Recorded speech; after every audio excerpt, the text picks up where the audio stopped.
time for election. We are looking forward to it. নির্বাচন উৎসব মুখর করতে সেনাবাহিনীর সহায়তা দরকার, প্রধান উপদেষ্টা। এবারও বিজয় দিবসে হচ্ছে না প্যারেড, জানালেন স্বরাষ্ট্র উপদেষ্টা। প্রচারে তারেক ও জিয়ার ছবি ব্যবহার করা যাবে না, ইসিকে এনসিপি। সৌদি আরবকে গুরুত্বপূর্ণ মিত্র ঘোষণা ট্রাম্পের। দর্শক, সোনালী নিউজের আজকের আয়োজন সোনালী সারাদিনে সবাইকে স্বাগতম। দিনের শীর্ষ নিউজগুলো নিয়ে আপনাদের সাথে আছি উপমা রায়। শুনছিলেন শিরোনাম, এবারে বিস্তারিত। প্রধান উপদেষ্টা ডক্টর মোহাম্মদ ইউনূস বলেছেন, আসন্ন জাতীয় নির্বাচন শান্তিপূর্ণ, উৎসব মুখর ও আনন্দময় করে তুলতে সেনাবাহিনীর সহায়তা প্রয়োজন।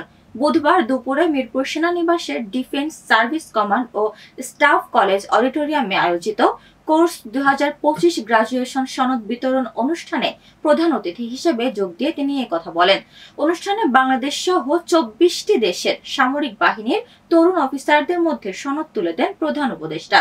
বিজয় দিবসে এবারও প্যারেড হচ্ছে না বলে জানিয়েছেন স্বরাষ্ট্র উপদেষ্টা জাহাঙ্গীর আলম চৌধুরী। বুধবার সচিবালয়ে বিজয় দিবসের নিরাপত্তা সংক্রান্ত সভা শেষে তিনি সাংবাদিকদের কথা বলেন। বিজয় দিবস উদযাপন নিয়ে স্বরাষ্ট্র উপদেষ্টা জাহাঙ্গীর আলম চৌধুরী বলেন, আগের চেয়ে এবার বেশি ভাবে উদযাপিত হবে এই দিবস। গতবারও প্যারেড হয়নি, এবারও হবে না। রাজধানীর আগারগাঁওয়ে পুরাতন বিমানবন্দরে সব বাহিনীর সদস্যদের অংশগ্রহণে এই প্যারেড হয়ে থাকে। তবে অন্তর্বর্তী সরকার ক্ষমতায় আসার পর গেল বছরও তা বাতিল হয়েছিল।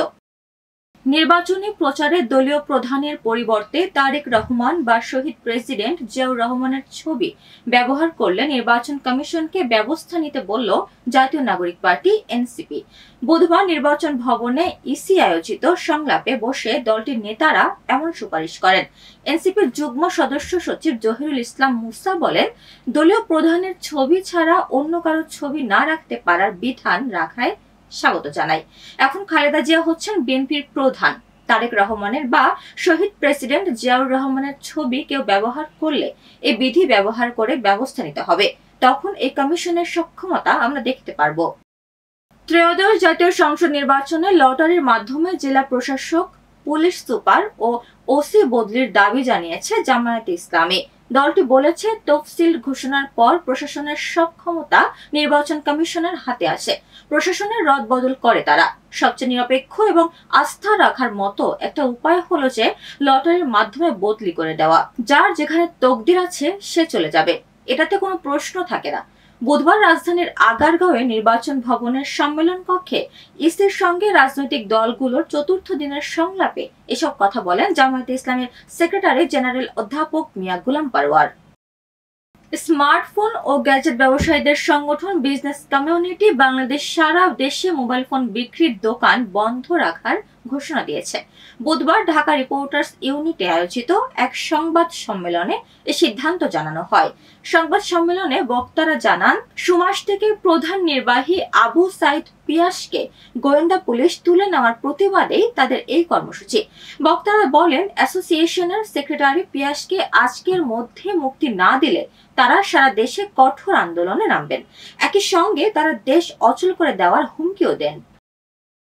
সরকারি কর্মজীবীদের নতুন বেতন কাঠামো তৈরি করতে জাতীয় পে কমিশন গঠন করে অন্তর্বর্তী সরকার। কমিশনের কাছে সরকারি চাকরিজীবীদের দাবি ছিল নভেম্বরের 30 তারিখের মধ্যে সুপারিশ জমা দেওয়া। একই সঙ্গে অন্তর্বর্তী সরকারই নতুন বেতন কাঠামো বাস্তবায়ন করে যাবে। অর্থ উপদেষ্টা সালেহ উদ্দিন আহমেদের সম্প্রতি এক বক্তব্য অন্তর্বর্তী সরকার নতুন বেতন কাঠামো বাস্তবায়ন করবে না বলে আভাস পাওয়া গেছে। তিনি বলেছেন, আগামী নির্বাচন সরকার পে কমিশন নিয়ে সিদ্ধান্ত নেবে।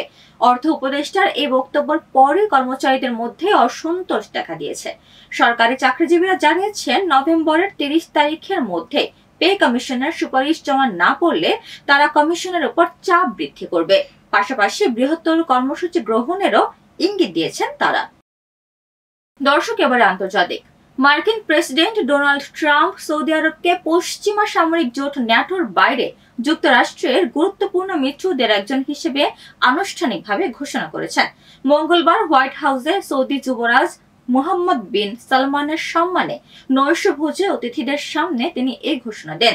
ট্রাম্প বলেন, আজ রাতে আমি আনন্দের সঙ্গে জানাচ্ছি, আমরা সৌদি আরবকে আনুষ্ঠানিকভাবে ন্যাটোর বাইরে গুরুত্বপূর্ণ মিত্র হিসেবে মনোনীত করে আমাদের সামরিক সহযোগিতাকে আরো উচ্চতায় নিয়ে যাচ্ছি, যা তাদের জন্য অত্যন্ত গুরুত্বপূর্ণ। এখন পর্যন্ত যুক্তরাষ্ট্র মাত্র 19টি দেশকেই সম্মান দিয়েছেন। রুপির অবমূল্যায়ন ও ডলারের অস্বাভাবিক বহির্গমন রোধে নগদ ডলার লেনদেনে নিষেধাজ্ঞা দিয়েছে পাকিস্তানের কেন্দ্রীয় ব্যাংক। এছাড়া ব্যাংকগুলোকে ক্রেতাদের অ্যাকাউন্টে সরাসরি ডলার স্থানান্তরের নির্দেশ দেওয়া হয়েছে। এই সিদ্ধান্তের ফলে ব্যাংকগুলো এখন ক্রেতাদের অ্যাকাউন্টে সরাসরি ডলার স্থাপন করবে। যাদের বৈদেশিক মুদ্রার অ্যাকাউন্ট নেই তারা নগদ ডলার কিনতে পারবেন না। স্টেট ব্যাংক অব পাকিস্তান বৈদেশিক মুদ্রা লেনদেন সম্পর্কিত সংশোধিত নির্দেশাবলী সহ একটি সার্কুলারে এমন নির্দেশনার কথা জানিয়েছে। দর্শক, এবারে খেলার খবর। ডাচ ক্যারিবীয় দ্বীপরাষ্ট্র কুরাসাও ফুটবল ইতিহাসে নতুন দিগন্ত উন্মোচন করেছে। জনসংখ্যার ভিত্তিতে দেশটি এখন সবচেয়ে ছোট দেশ হিসেবে ফুটবল বিশ্বকাপে খেলার যোগ্যতা অর্জন করেছে।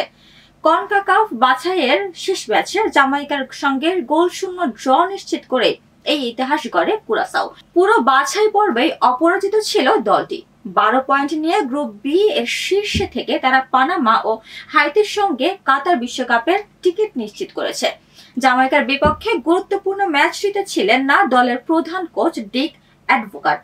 ব্যক্তিগত কারণে 78 বছর বয়সী এই অভিজ্ঞ ডাচ কোচ ম্যাচে অনুপস্থিত থাকলেও দলটি লড়াই করে ড্র নিয়ে মাঠ ছাড়ে। মাত্র 171 বর্গমাইল আয়তনের এবং 1,57,000-এরও কম জনসংখ্যার দেশ কুরাসাওয়ের এই অর্জন ফুটবল বিশ্বে আসে বড় চমক হিসেবেই। দর্শক, এবারে বিনোদন।